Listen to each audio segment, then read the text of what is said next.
Today on the menu I have how to fix a bad operating volume control on any radio without removal or disassembly. Now what we're curing is when you turn the volume on the radio on the older ones and they're crunchy like that, that cures that. On the newer ones where the volume knob goes 360, you almost got to spin it to adjust the volume sometimes. It fixes that problem too. Yeah, normally one would have to take a radio out or apart, get your contact cleaner, and then you spray it in a pot, the volume right in here.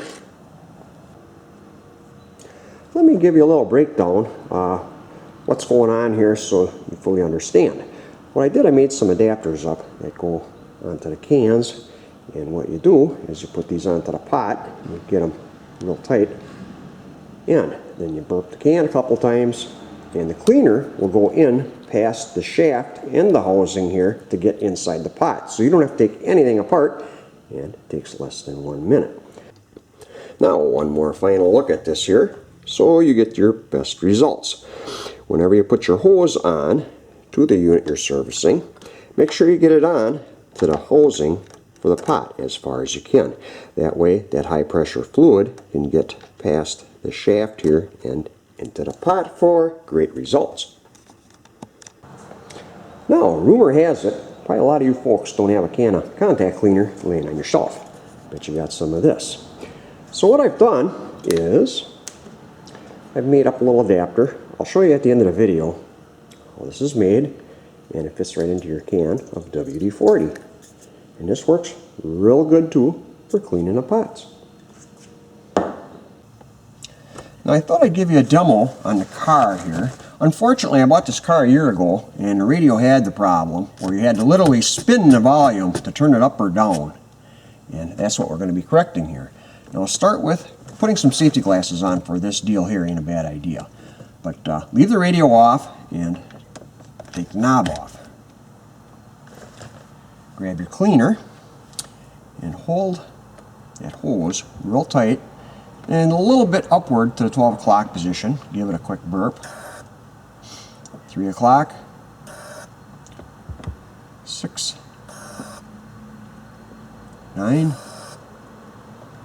finish at 12. Might want to have a rag handy, get you any of the drizzle.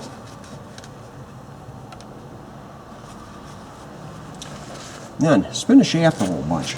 You got the cleaner in it. Work it in. Put your knobs back on. There you have it.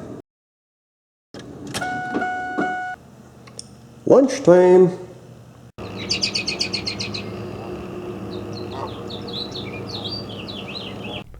I have had 100% success on cleaning the pot for your old AM/FM radios and your home computer powered speakers. That works great on them too.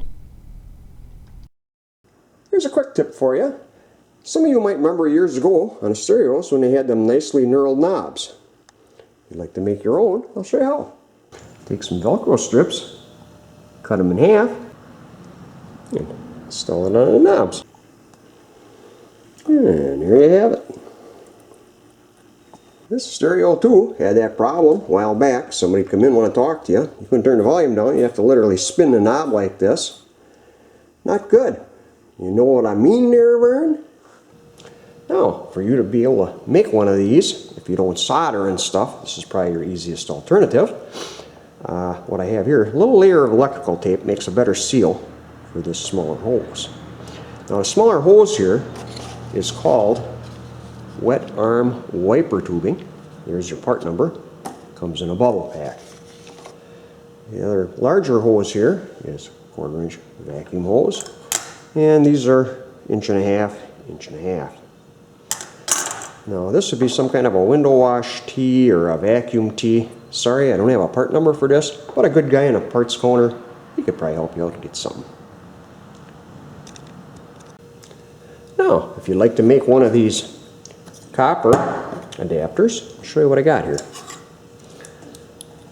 This tube here, I'm talking 1/8 inch copper, and it would be 1 5/8 long because it goes all the way through.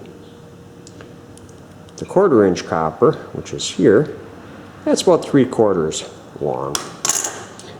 And then I just fill the whole inside with solder. And then of course you buff it all off when you're done.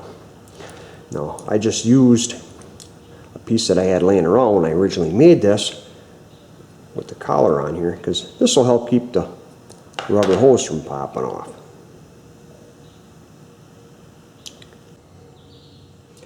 I'd like to show you a neat little trick I got here to make hoses go on easier when you're going to have a tight fit on something. What I did, I used card cleaner. Now, this is more so for like a radiator hose being replaced, water pump, especially on a heater core. If you're replacing a hose on a heater core and you're forcing that new hose on, there's a chance you could shake that tube loose on the heater core.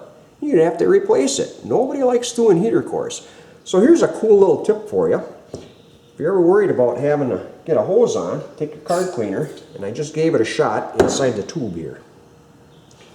And then where this has that collar on there, that might be a little hard to press on otherwise. So this way with the card cleaner on there, that goes right in. But that gives you an idea what the purpose of the card cleaner is. As you have seen, this is a 1-minute fix versus taking everything apart. Wouldn't it be nice if everything was that easy? Many years back, I had a stereo that it would have been quite a big job to disassemble it to clean the pot. I kind of had that weird idea to try this, and to tell you right out, it worked great, and I've been using it ever since. If you enjoyed the video, leave a comment, and including a like is very much appreciated. Thank you for your time, and hope to catch you back here again.